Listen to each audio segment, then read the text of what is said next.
مباركات وكي دايرين؟ لاباس عليكم؟ نتمنى تكونوا بخير وفي احسن الاحوال. اليوم بغيت نطيب البط في الفران وبغيت نشاركو معكم، علاش لا.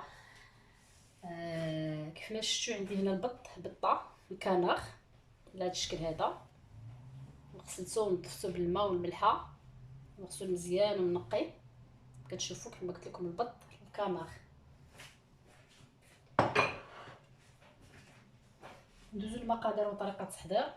عندي المقادير اللي غادي ندير البط. عندي هنايا القزبر، حبوب، كوريوندر مولي، عندي هنا الهيل كما كتشوفوا الهيل، كاردوميم، عندي هنا كيما الكمون، عندي بوافر البزار، عندي هنايا البابريكا اي التحميره، الفلفله الحمراء، عندي هنايا شويه الكاري كما كتعرفوا الكاري، عندي هنايا الزعتر لوريغو او ثيم، وعندي هنا طبعا الملحه.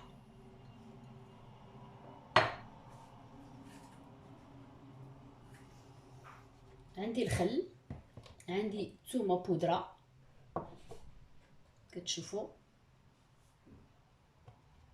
الفينيغر، عندي هنا لاي اون بودر، ثومه بودره، عندي هنا صويا صوص صوجا، عندي هنايا ملعقه كبيره من الطماطم المعلبه، طوماط كونسونطري مطيشه الحك، عندي هنايا اونيو كيف ما كتشوفوا سيشي، البصله مكرمه كيف ما كتشوفوا البصله،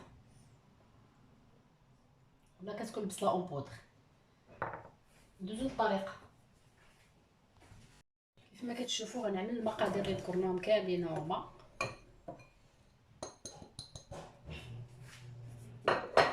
كنضيف لهم ملعقه من الثوم هاي،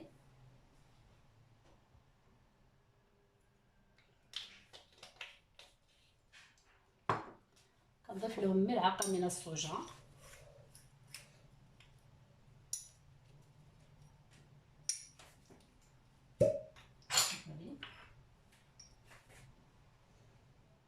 ندير 2 معالق صغار ما يعادل ملعقه كبيره، ندير 2 معالق دو بسي كويير فينيغر ما يعادل غران كويير، ندير البصله ديالنا سيشي الا ما عندكمش ماشي من الضروري، وكندير الطماطم المعلبه وكنخلط الكل. كتشوفوا هنا عامله الرز، البصله، الدنجال. من بعد غادي نطيب الرز، نوريكم الطريقه باش كنطيب الرز. والدنجال راكم شفتوه معايا، الدنجال البيرجين صغيور جبتو من الكونجلي، غادي نجي عملته معكم ونعاود نوريكم مره اخرى.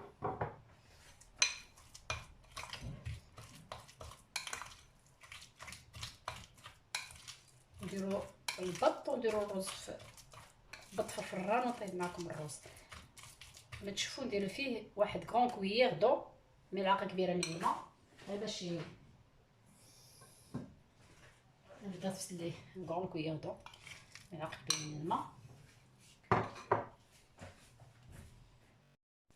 انا خلطت المقادير كلها، دابا غندهن بها البط ديالنا من الداخل كما كتشوفوا.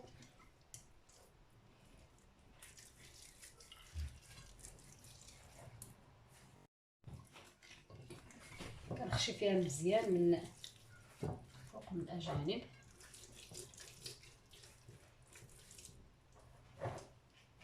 كما كتشوفوا انا دهنت البطه مزيان بداك لاصوص ديالها.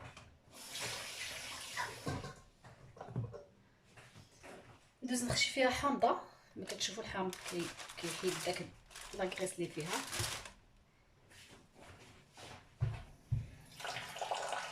ماشي مشكله ندير فيها كاع 2 حامضات، ماشي مشكل.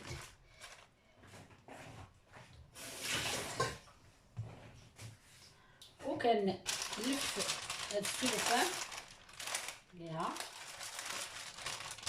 كما كتشوفوا.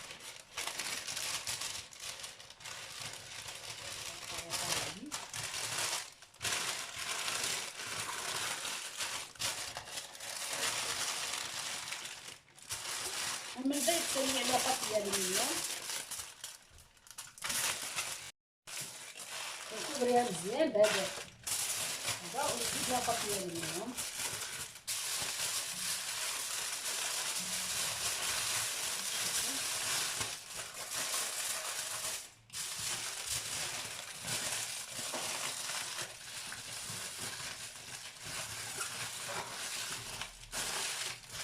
وكندخلها الفران كتقبض 2 سوايع حتى 2 سوايع ونص. نبقاو نتلاقاو ونقول لكم شحال قبضت لنا في الفران. كما كتشوفوا كوريتها مزيان مزيان بلا ما درت ليها لا ما حتى حاجه. غنخشيها هكا في الفرن ديالنا. الفرن كنت ديجا شعلتو تخون ونحطها ونجيو نتلاقاو. دابا غنعمل الرز. خديت نجره درت فيها الماء حتى غلا، درت فيه شويه ديال الملحه كما كتشوفوا الماء والملحه. جيست دو لو اي ان كويير د سيل. كنعمل الرز بعد ما غسلته.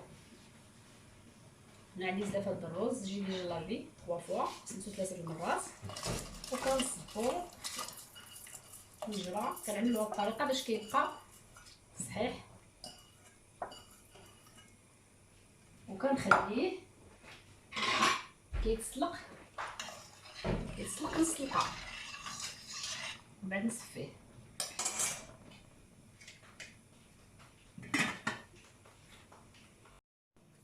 كما كتشوفوا ها هو الرز ديالنا طاب نص سلقه. زيدتو اكثر من نص سلقه، زيدتو شويه. غنحيدو نصفيه.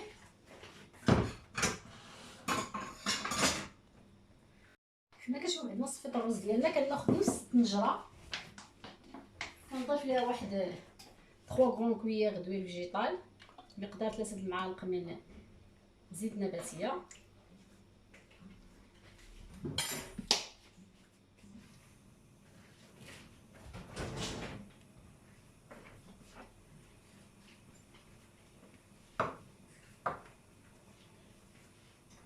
كنعمل فيها بصله ان غون اونيون ماسي، بصله كبيره مشلضه خليت هذه غادي لها المحشي. وكنخلي البصله ديالها حتى كترخى. كما كتشوفوا البصله ديالي هي بدات كترخى شد راسها. صدقوني هذا الرز كيجي غزال. كندير واحد الثوم الله يبريسي، وكنضيف ورق السيدنا موسى فاي لوري، كانيلون بونش، القرفه عواد، مما شفتوا هنايا عندي هيل، الملحه والبزار والسيل بوافر، كورياندر مولي، وعندي هنايا البزار صحيح وكلوج دو جيروفل القرنفل. كرمي كلشي ونبدا مع التخليط. عندي شويه الزعفران الحر، الصافرون شفتوه الشعره عندي غنفرتو كيعطي واحد النكهه زوينه للرز ديالنا.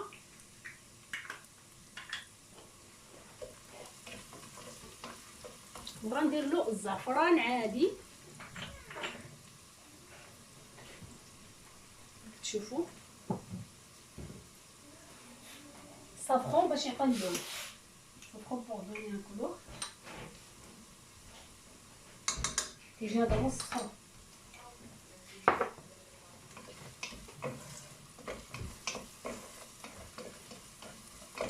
كنقليوها حتى كيطلقوا فيها داك وقت سيدنا موسى وقرنفل مزيان.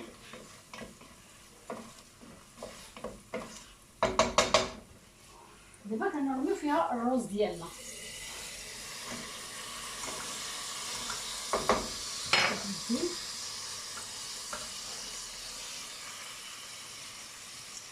هكا باش كيبقى قارب راسو غير زاسيك الزبيب.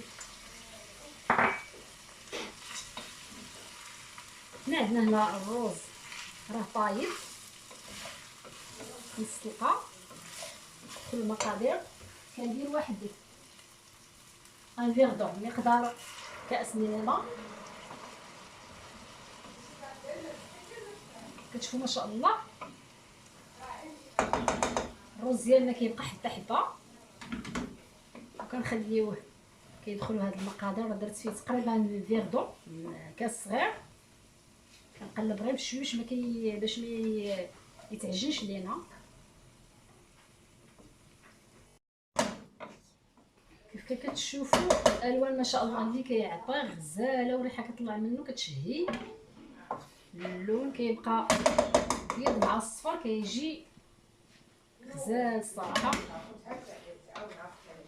قلت لكم دايره فيه غير البزار والملحه وقزبر حبوب ودوك التوابل. كنغطي عليه 5 دقائق.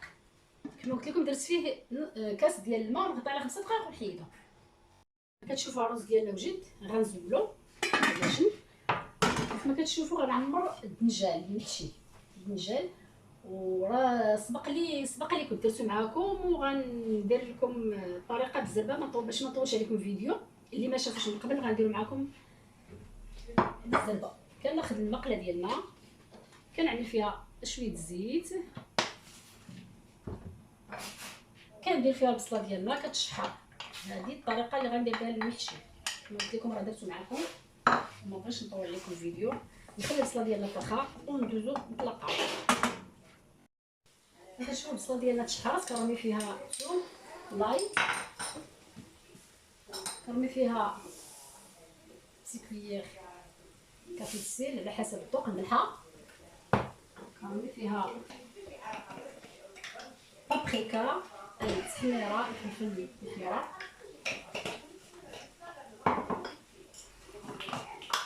فوالا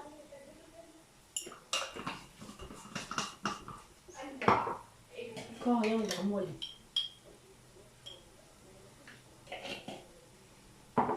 الطماط كونسونطري، طماطم الحك،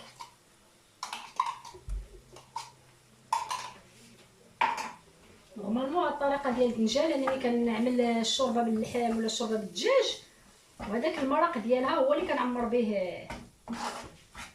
به الدنجال.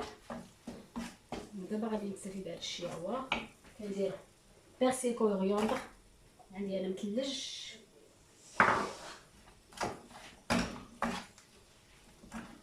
صافي هذه هي الطريقه. كناخذ الرز ديالنا باش ما نطولش عليكم، الرز اللي غسلته وكنعملو هنا.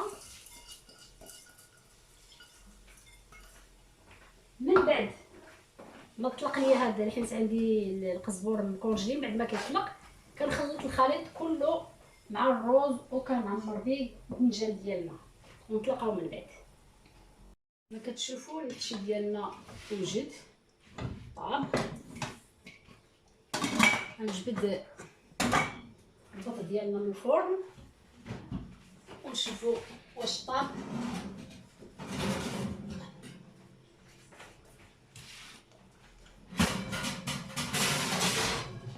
من الصداع ما كتشوفوه هو خليته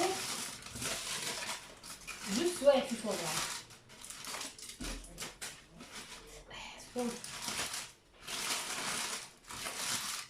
جربوا واش طاب، ما شاء الله طاب ولا زبده طاب كيف ما كتشوفوا معايا. طاب البيض ديالنا نرجعو الفران نخليه غير يتحمر من الفوق ومن التحت وندوزو نطلقاو ديالنا. غندخلو الفران. انا ما درت فيه حتى شي حاجه، ما درت فيه لا ماء لا والو. الماء اللي طلق ما شاء الله.